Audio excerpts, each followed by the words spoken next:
Deixa eu voltar porque não, parece que não gravou. Então, nós vamos falar, né, de uma patologia aí importantíssima do sistema urinário, que é a infecção urinária, que é a infecção do trato urinário. Então, a infecção urinária ou ITU. Então, vocês vão se deparar muito lá nas anamnésias, nos prontuários dos pacientes, só com esse termo aqui, ITU. Então, a infecção do trato urinário. Quais são os sintomas mais frequentes? Né? O que o paciente sente? O que é que eles vão queixar para vocês quando vocês passarem lá,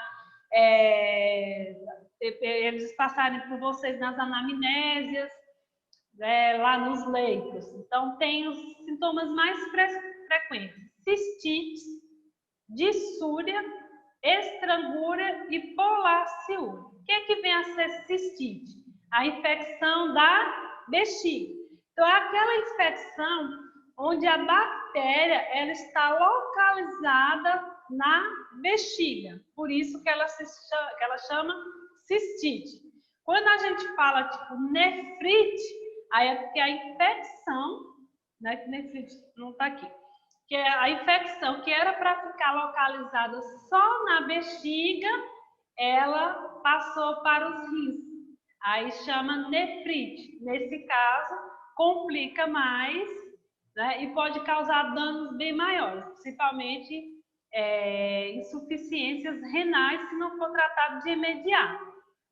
A dissúria, né? Então, o que é que você sente quando você tem a cistite, que é a infecção da bexiga?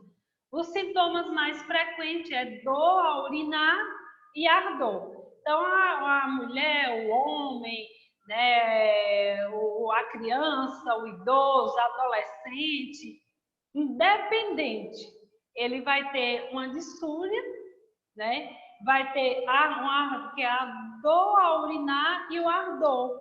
Então, a dissúria ela dá bastante isso. Quando você vai urinar, né, fazer xixi, você sente dores e ardor. Estrangúria, que é o quê? Urinar pouco e micção lenta. Então, provavelmente alguns de vocês já tiveram infecção urinária. Então, você sente a vontade de fazer xixi, né? Mas o jato, a micção é pouca. Você fica indo várias vezes e não consegue fazer o xixi e eliminar essa urina normalmente. O outro sintoma é a polaciúria, que é o quê? Aumento da frequência de urinar, que é aquela vontade.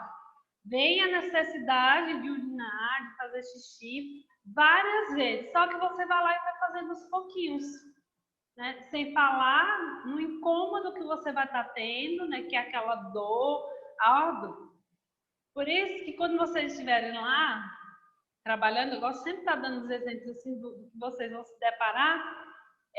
Muitas das vezes esses pacientes acamados, eles vão necessitar fazer, né, tá lá com sintomas de infecção urinária, e o médico vai solicitar o exame de urina, o EAS, mas ele não vai conseguir fazer xixi de imediato, ele não vai conseguir essa micção, né? Então é onde vocês vão ficar fazendo aquele acompanhamento de estar indo lá, dando um tempinho, retornar, perguntar se conseguiu fazer, tá? Porque ocorre uma estrangúria, né, que é uma micção lenta, e também ele sente a vontade, mas não consegue. Tá? Então, esses aqui são os sintomas básicos da cistite, que é a infecção da bexiga. Quando a gente fala em infecção, tem micro-organismo, tem bactéria, e está localizado na bexiga. Então, o termo clínico é cistite. É com isso que vocês vão se deparar muito nos prontuários, né? Qual a causa da internação, fascite e tal. Então, vocês vão lá ver cistite ou vai estar ITU, que é a infecção do trato urinário.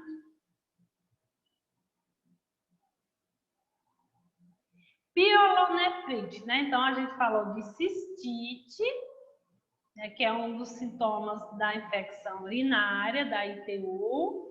E agora nós vamos falar da pielonefrite ou nefrite. Então, a infecção envolve os rins. Lembra? Aqui nós falamos da cistite, que ela vai estar localizada na bexiga, né? Porque no segundo horário, né? Vocês vão fazer uma atividade, vocês vão ver que tem o rim direito, o rim esquerdo, daí ele vem os uretés, né? Que são bem fininhos, e tem a bexiga. Então, vai ocorrer a filtração nos rins, né? Vai descer pelo ureté e vai ser depositado na bexiga esse xixi. Esse xixi que vai ser depositado lá na bexiga, o que a gente se espera é que aquele xixi esteja estéril, com ausência de bactérias. Quando tem a infecção, né, que vem a dor, a dificuldade para fazer xixi, as micções lentas, então já sabe-se que se esse xixi que está depositado na bexiga, ele não está estéril, ele está contaminado, ele está com bactéria. Então, por isso que chama de cistite. Só que no momento só está acometendo a bexiga.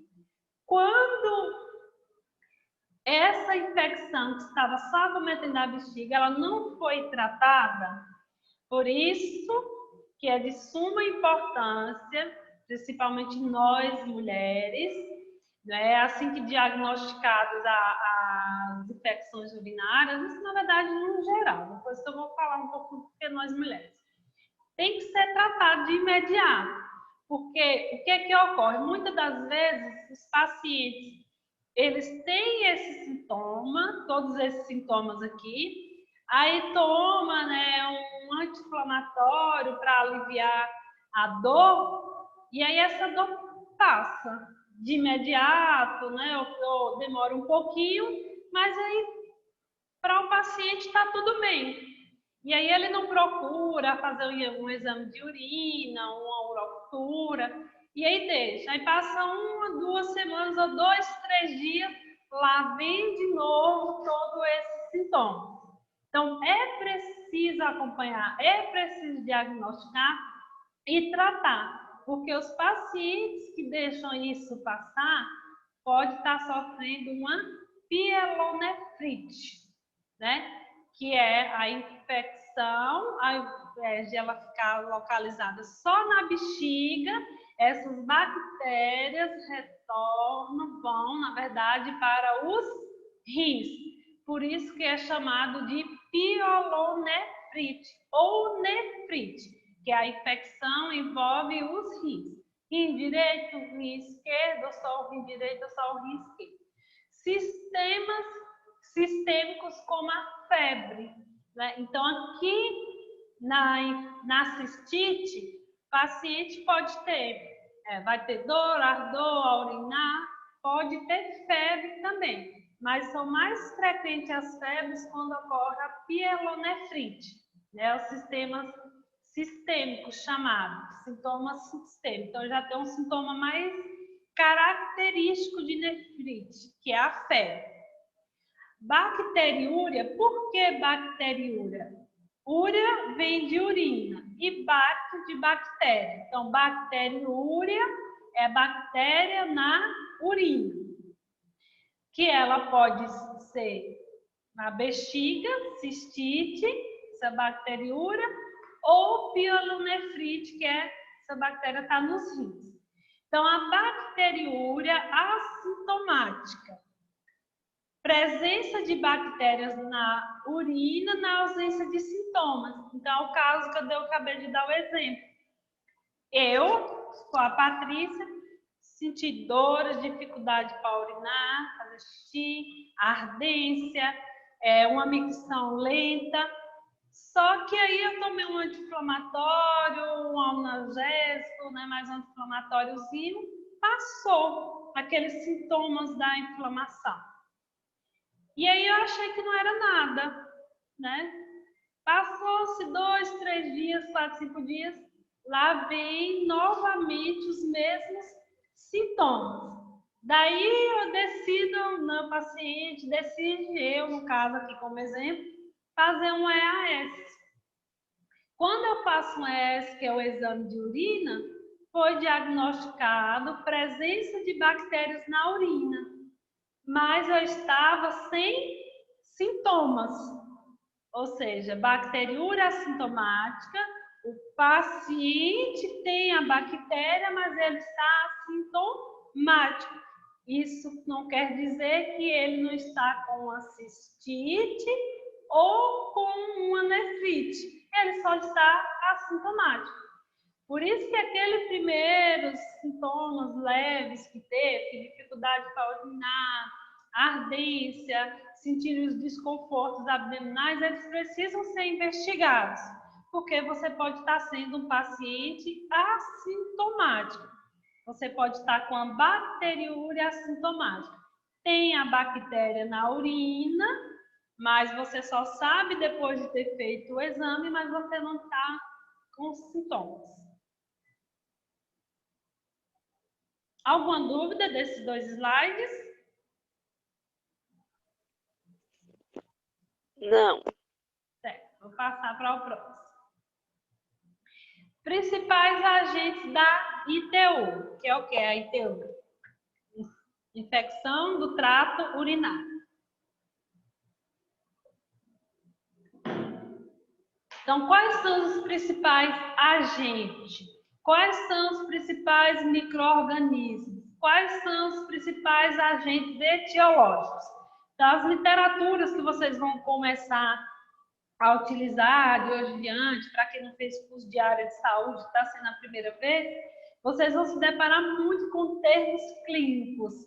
Agentes causador da pneumonia, agente causador da tuberculose, agente causador da ITU, da infecção urinária. Então, agentes ou agentes etiológicos ou micro-organismos, eles podem ser bactérias, fungos, vírus ou parasitas.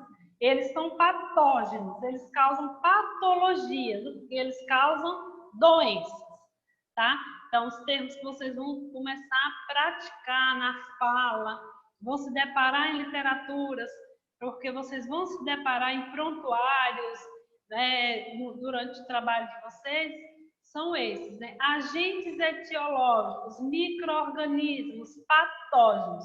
Todos eles causam doenças, causam patologias. E quais são esses agentes que podem causar doenças, patologias? Bactérias, fungos, vírus ou parasitas. No caso da infecção do trato urinário, nós vamos falar de um agente que é a bactéria, tá?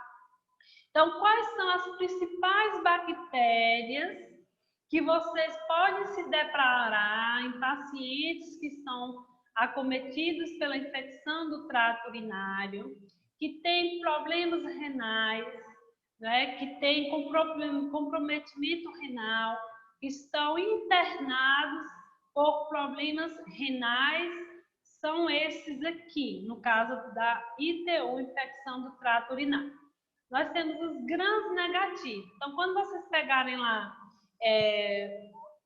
os prontuários, né? Então, todos os internos, eles vão fazendo os exames e esses exames vão ficando nos prontuários, não é assim?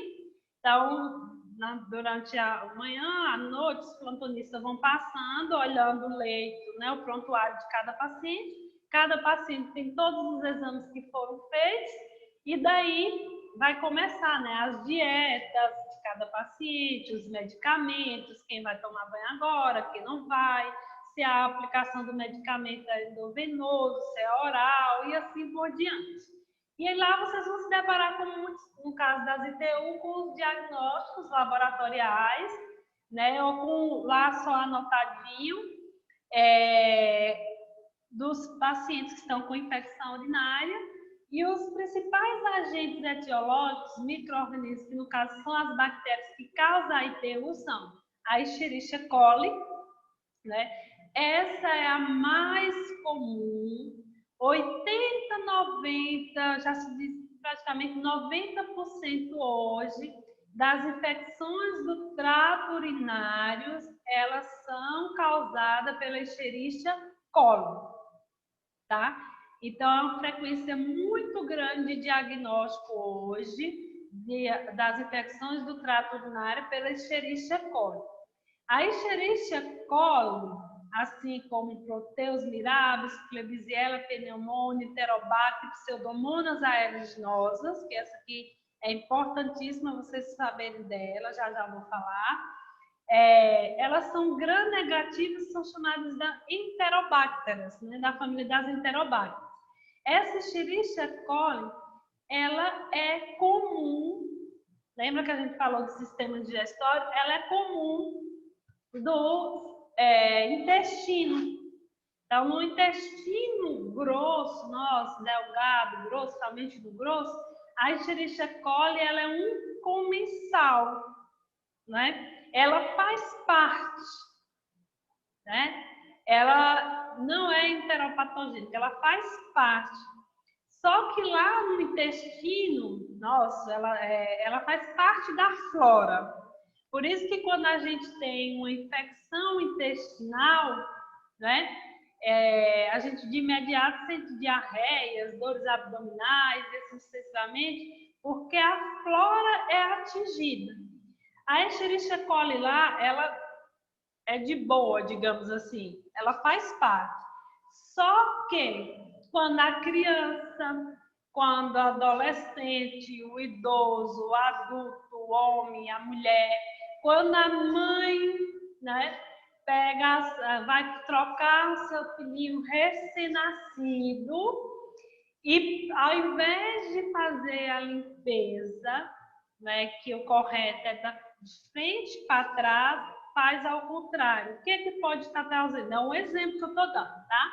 Pode estar vindo material fecal com Escherichia coli e passando, né, para os pequenos lábios, grandes lábios e acometendo, né, chegando, né, ao sistema urinário e causando a infecção urinária. Então, a Escherichia coli no intestino, ela não é patogênica, mas no sistema urinário ela é patogênica. O habitat dela não é aqui. O habitat dela é no intestino grosso. Então, quando não faz uma asepsia, quando não tem esse cuidado, né, de fazer essa limpeza corretamente, então a gente pode estar trazendo para o sistema urinário. Pode estar trazendo, né, para a bexiga e aí causando a infecção urinária pela Escherichia coli. Outra coisa que pode acontecer também a maioria dos casais hoje, isso é comum, né? Falo casal no geral, tá? Vamos falar pós-coito. Pós-coito, né? Após ter relação sexual, principalmente nós mulheres temos que ter mais cuidado, porque o órgão genital nosso ele é mais fechado, né? Tem os pequenos lábios, grandes lábios, o do homem ele é mais exposto.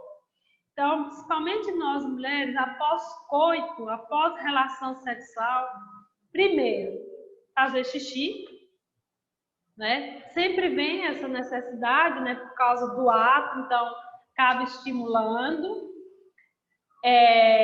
Mas se não sentir independente, fazer uma lavagem. Então, claro, a maioria, né? Logo após, então, né? Ali bem tranquilo, meio sonolento, acaba dormindo e esquece.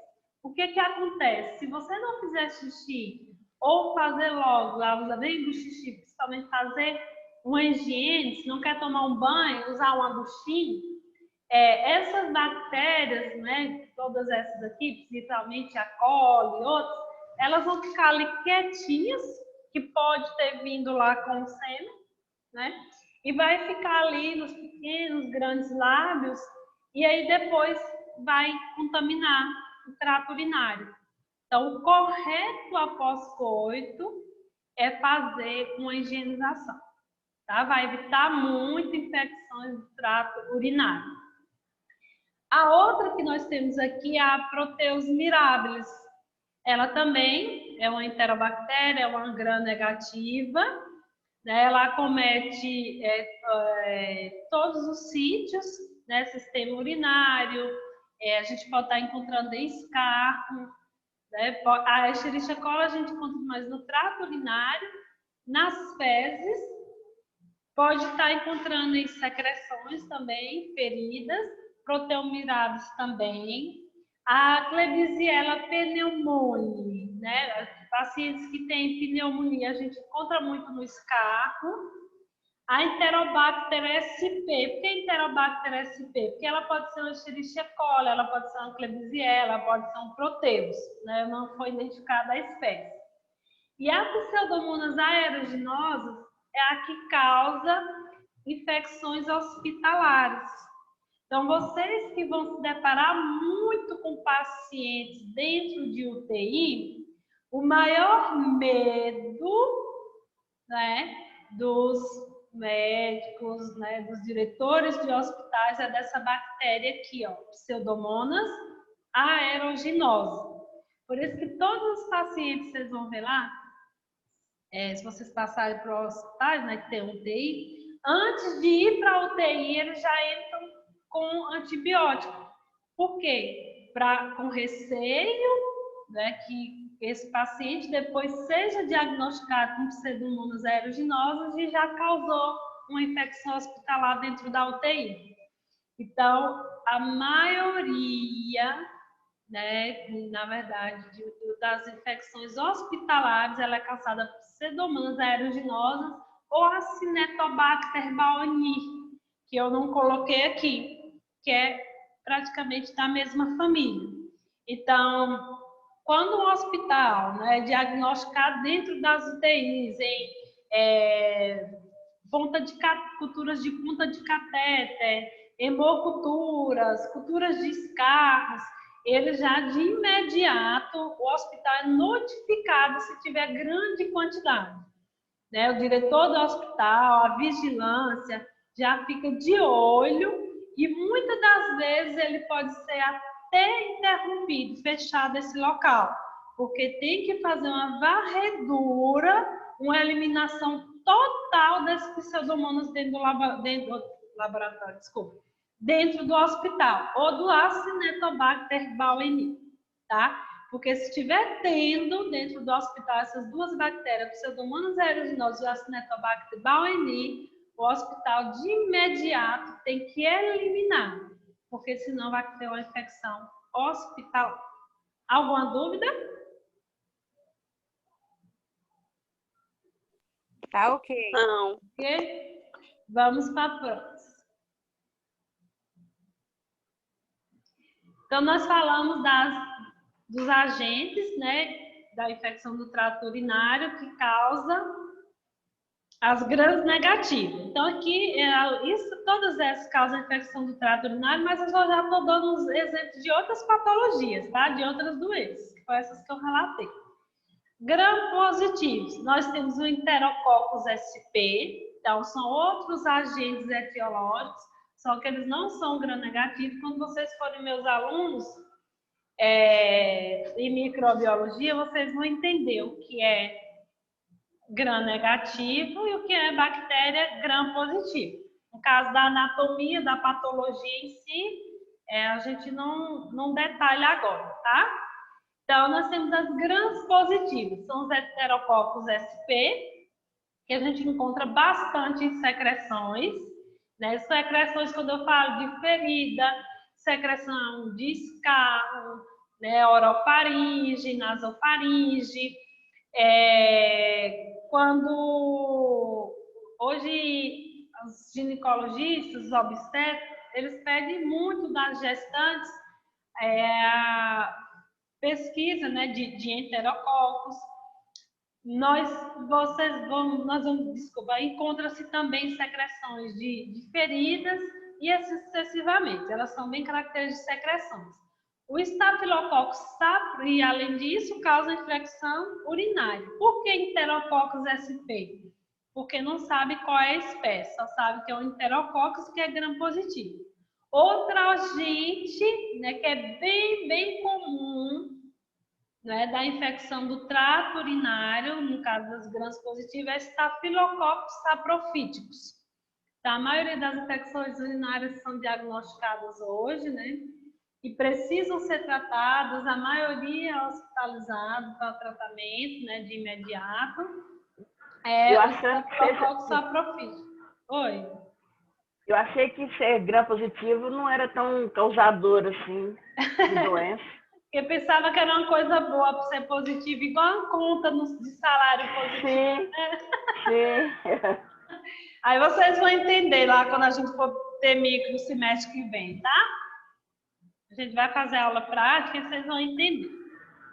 Ok. Então, Staphylococcus saprophyticus, né, é uma das gram-positivas que causa bastante infecção do trato urinário. Todas essas aqui, os mesmos cuidados, tá, gente? Em relação, higienização, pacientes ambulatoriais, ó, que vocês vão se deparar, ou hospitalizados. É o que vocês mais vão encontrar lá cometidos com a infecção do trato urinário. Os hospitalizados por Enterococcus e Staphylococcus saprophyticus. Então, são bactérias, são agentes causadores da infecção do trato urinário. Deixa eu ver se não tem alguém aqui mandando mensagem. Já vai dar 8, aí às vezes não está conseguindo entrar e a gente não sabe.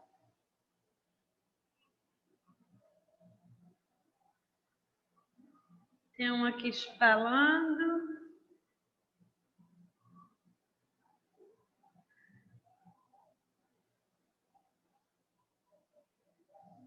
Alguns alunos, Carolina, perguntando se era presencial.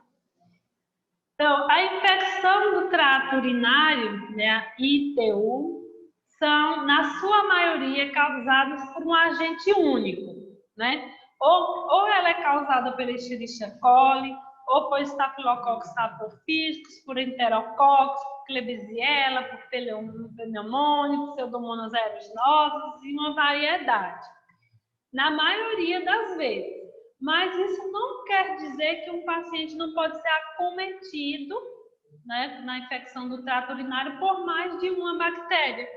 Então, eu posso, durante uma cultura microbiológica, uma urocultura, eu identificar duas bactérias naquela urocultura. O paciente pode ter um Staphylococcus aureus, um saprophyticus, que é gram-positivo, e o Escherichia coli. Só que na maioria das vezes, quando a gente presencia mais de 2, 3 colônias na mesma urocultura, diferentes, né, positivas e negativas, pode ser uma contaminação, tá? Então, ao fazer a micção, ao fazer xixi, pode ter ocorrido uma contaminação. Não fez uma higienização para a coleta da urina adequadamente.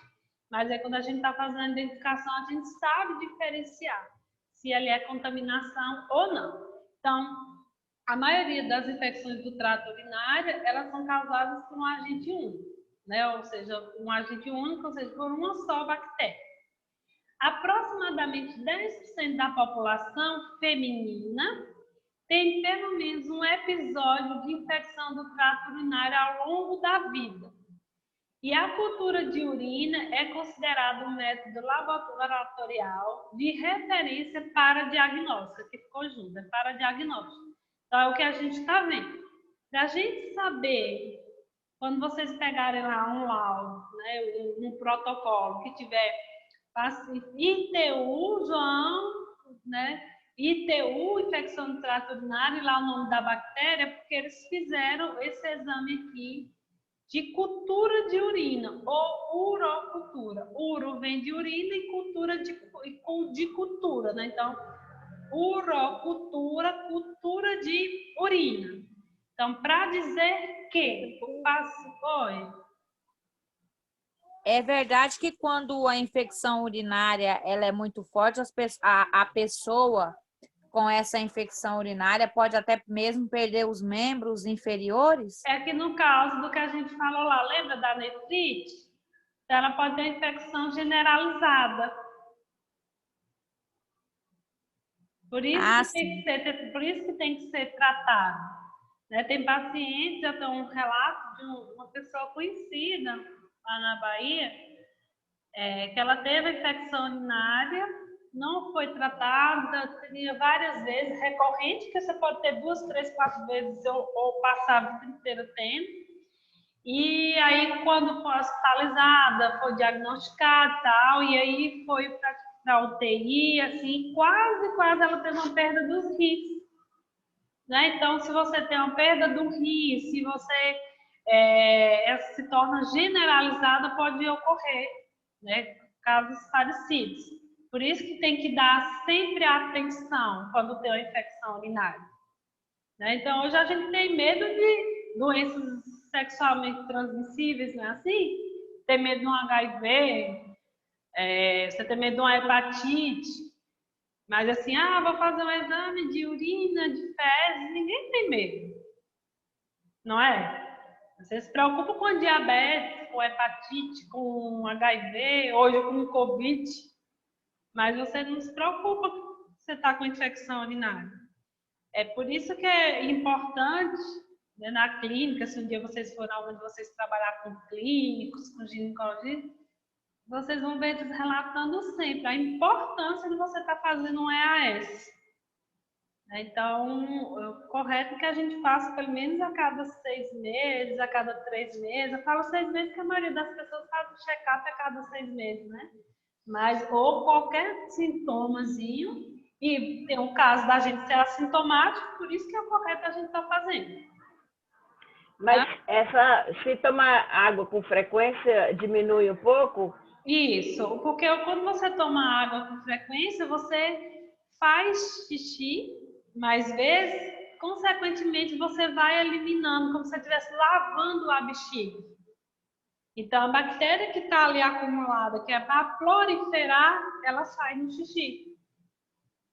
Só que a gente tem que saber tomar água, né? No caso de uma litíase renal, que é um cálculo renal que pode, né, levar a infecção urinária, porque o rim não vai conseguir filtrar, os cálculos não vai deixar, então o xixi que está ali na bexiga pouco, ele prolifera bactérias, na verdade, acumula e dá infecção. A gente tem que saber tomar água, né? Não é você virar 2, 3 garrafinhas dessas de vez. Você tem que ir tomando aos poucos. Você tem que dar tempo o rim fazer toda a filtração nele para eliminar qualquer resíduo, eliminar cálculos, vir descendo pelo ureter, chegando na bexiga, aí vem a necessidade de, né, ativar o sistema, a necessidade de você fazer xixi e você eliminar. Quando você toma de vez 2, 3 vezes, sobrecarrega o rim, não dá tempo ele fazer a filtração. Aí de imediato já vem a sensação de fazer xixi. Então a gente tem que tomar. Quem não teve cálculo, tomar 3, 4 litros. Quem teve de 3 a 5, mas saber tomar. Né? Tomar o meu telefone é programado para me, de hora em hora, me tomar água. Isso. Então, quem toma bastante água, quem usa bastante diurético também, que acaba fazendo muito xixi, é mais difícil, porque você elimina muitas vezes, né? Várias vezes. Isso, eu tomo. Mas é importante. Aí vem assim, mas eu tomo suco, eu tomo refrigerante. Não, nada substitui a água. Vamos lá? Aí, o que vocês vão se deparar, né, nas patologias do sistema urinário? Os exames, né, de rotina que vocês vão mais presenciar lá, que é o EAS, que é o exame de urina. Qual é o material que vocês vão... Então, o médico ele vai colocar lá no prontuário, né? Patrícia, Viviane, amanhã, né, geralmente os plantonistas que olham o prontuário, quais são os exames do outro dia. Então, Patrícia, Viviane, fazer um EAS. Né? Então, geralmente quem vai pegar essa fichinha são vocês, vai encaminhar lá para o laboratório do hospital. E aí eles vão dar um coletor, né, e vocês vão levar lá para o paciente e orientar eles na coleta da urina. Então, para fazer o EAS é o mesmo que exame de urina. O material é urina, o normal de leucócitos é 800 mil, né, um valor de referência aqui, um exemplo aqui, na verdade, de uma urocultura positiva, para ser identificado uma daquelas bactérias. Eu coloquei um exemplo aqui.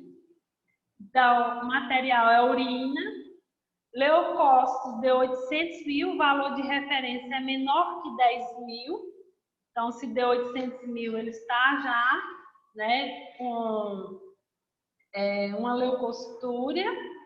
Hemácias, 52 mil, que o menor valor de referência é menor que 10. Se ela está com 52 mil de hemácias, essa quantidade de leucócitos está tão elevada, tão grande, essa inflamação, que ela vai como se estivesse rasgando, né, o canal para a eliminação do xixi. E aí vem sangue junto. Então, quando a gente, vocês verem lá em um prontuário, o paciente teve hematúria, que é hematúria? Hemácia, sangue na urina.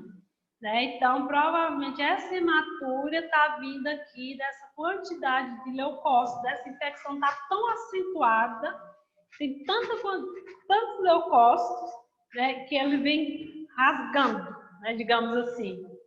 E aí, sangra.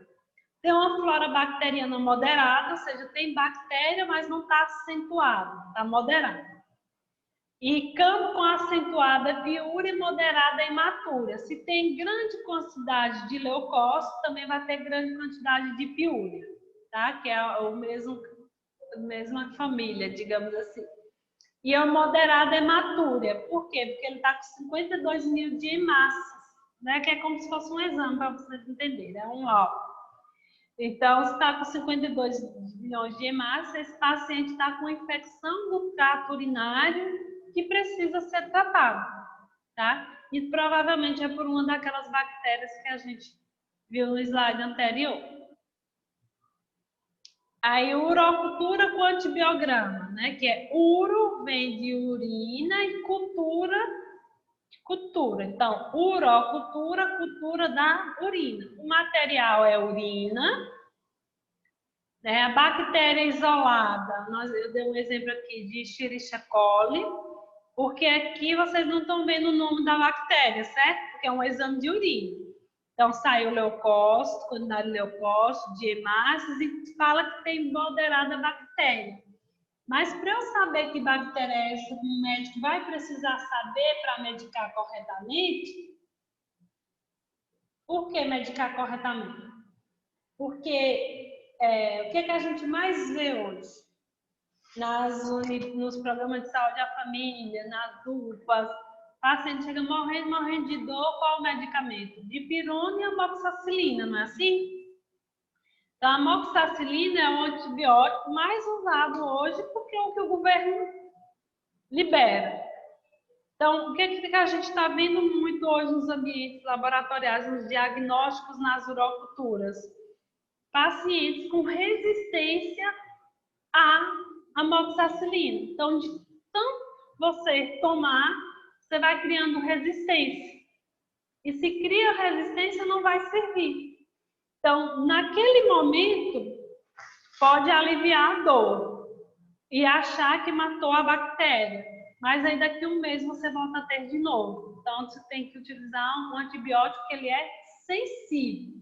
Para eu saber qual antibiótico é sensível e é resistente, eu preciso saber qual a bactéria que está causando a infecção urinária. Então, o exemplo aqui é o material é urina, a bactéria isolada foi a Escherichia coli, né, depois de um diagnóstico microbiológico, a contagem de colônia maior do que 100 mil, porque para essa urina aqui, né, ser feita a cultura, a bactéria tem que ser maior do que 100 mil, então maior do que 100 mil colônias. Depois vocês vão entender quando for meus alunos lá em mim. Então, o médico vai ver que aquele paciente, que a Patrícia Viviane, como eu dei exemplo, receber lá o diagnóstico daquela urina que vocês levaram aquele coletor para o paciente fazer, que ele solicitou a urina, e depois de feita a urina, viu que está com a infecção urinária, porque fala que tem bactéria, e aí ele quer saber que bactéria é essa para ele medicar corretamente. Então, a bactéria é a Escherichia coli. Se ela é Escherichia coli, ela é uma gram negativa, lembra? Ó, gram negativo. Então, o médico vai passar pode ver lá quando a gente libera a Escherichia coli, o laboratório lá do hospital vai liberar, um exemplo, um laudo com os antibióticos resistentes com os antibióticos sensíveis. Então, todos aqueles que estiverem na área lá dos sensíveis, o médico vai poder usar para combater essa Escherichia coli, para combater a ITU desse paciente, a infecção urinária. Aqui é um exemplo de um antibiograma, para vocês entenderem, que é o que vocês vão receber, só para seguir o raciocínio certo aqui. Vamos dar um exemplo. O médico lá no prontuário, vocês viram que Maria vai fazer um EAS pela manhã, porque ela entrou da entrada no hospital com dificuldade para urinar, com ardência, com dores abdominais e provavelmente com a febre. Então, o médico solicitou um EAS dela. Lá no EAS de Maria, no exame de urina normal, né, que o material é urina, teve lá o diagnóstico de 800 mil, leucócito, altíssimo. Ela está com hemácia, já está tendo sangramento, e está com a flora bacteriana moderada. Tem bactéria, mas o médico precisa saber que bactéria é essa. Aí o médico também solicitou a urocultura, que com aquela mesma urina, né, porque tem que ser a mesma urina que faz o ES, que faz a urocultura, foi isolar na Escherichia coli. Então, o médico vai precisar tratar essa Escherichia coli de Maria. E aí, quando sai o resultado da urocultura, vem um antibiograma. Ele vê os antibióticos que são resistentes e ele vê os antibióticos que são sensíveis. Então, o doutor João, lá do hospital, ele vai poder escolher qualquer um desses antibióticos aqui para tratar a Escherichia coli dessa paciente Maria. Por quê? Porque todos os antibióticos testados aqui, eles foram sensíveis, mas a tetraciclina ele não vai poder usar, porque ela foi resistente, a bactéria Escherichia coli foi resistente à tetraciclina. Então, pode dar uma melhorada, mas não vai tratar, não vai matar o micro-organismo, a bactéria que é a Escherichia coli. Mas todos que estiverem aqui como sensível vai poder ser usado no tratamento. Então, a ácido alendílico, a amicacina, a amoxicilina mais ácido clavulônico, que é o mais usado, a ampicilina, a azetrolam, cefepime, ceftriaxona, caso gram-negativo aqui também podia ter a ciprofloxacin, ofloxacin, o meropenem, ipenem, então uma variedade de antibióticos, aqui só foi um exemplo. Então o médico vai poder usar qualquer um desses para tratar aquela Escherichia coli de Maria. Alguma dúvida? Terminamos a primeira aula, deu certinho? De boa. Alguma dúvida aí, Geila? Donete disse que não, Lília? Não, tudo bem. Não, tudo bem. Deu para entender direitinho? Então, por que a gente falou de infecção urinária? Para a gente relatar o sistema urinário, né? Além depois que a gente, quando for para a aula presencial, a gente vai ver isso em prática, né? Uma aula prática, teórica, presencial. E aí a gente vai... eu vou estar mostrando o sistema urinário direitinho para vocês. A próxima aula que a gente for para presencial vai ser com slide, uma aula prática com slide, que é onde eu vou mostrar o sistema urinário, explicar essa questão dos rios, dos uretrés, dessa filtração. Mas aí a gente já relatou as patologias, né, o que ocorre, e uma patologia importantíssima que vocês vão se deparar todos os dias aí na vida de profissão de vocês, tá? Então agora, como vocês sabem, hoje eu vou dar as duas aulas. Então é 20 horas agora, vou dar uns 10 minutinhos de intervalo, porque assim como vocês eu vou precisar tomar uma água e ir ao banheiro, esteticamente, vocês também. E aí, às 8h15, eu nem vou esperar 8h30, porque a gente termina mais cedo. 8h15 a gente...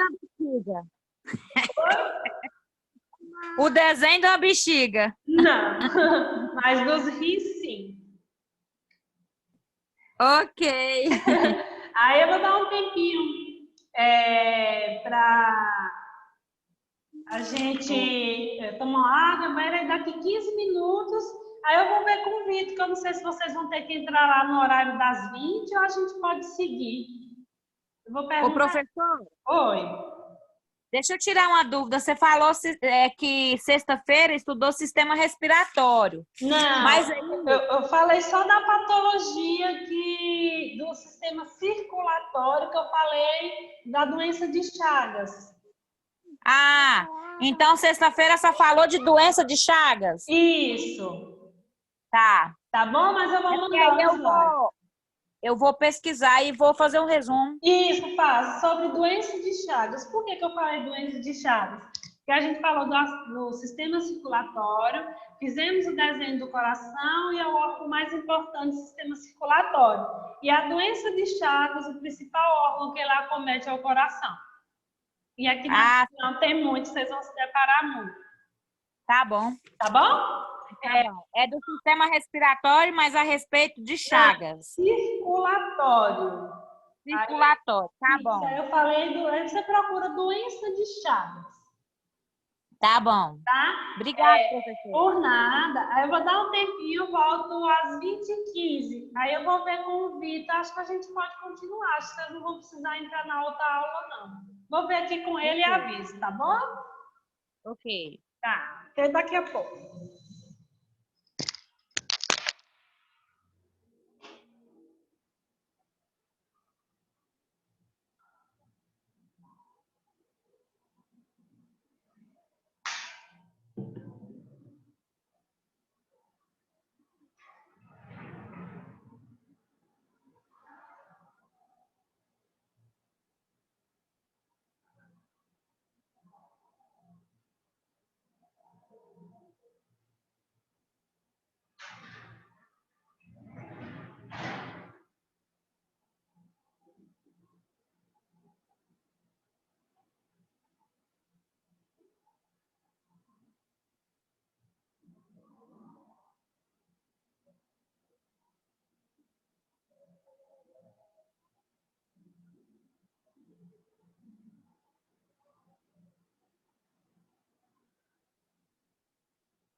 Turminha,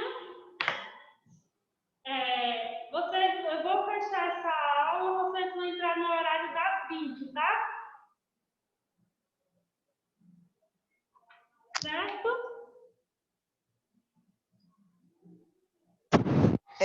Então vai entrar 8h40. Não, aí vocês, lá tá para entrar 8h40, mas vocês podem entrar antes. Vai entrar 8h15 vocês entram. Tá bom. Tá bom? Vou fechar essa aula. Até daqui a pouco. Tchau, tchau. Tchau. Até. Até.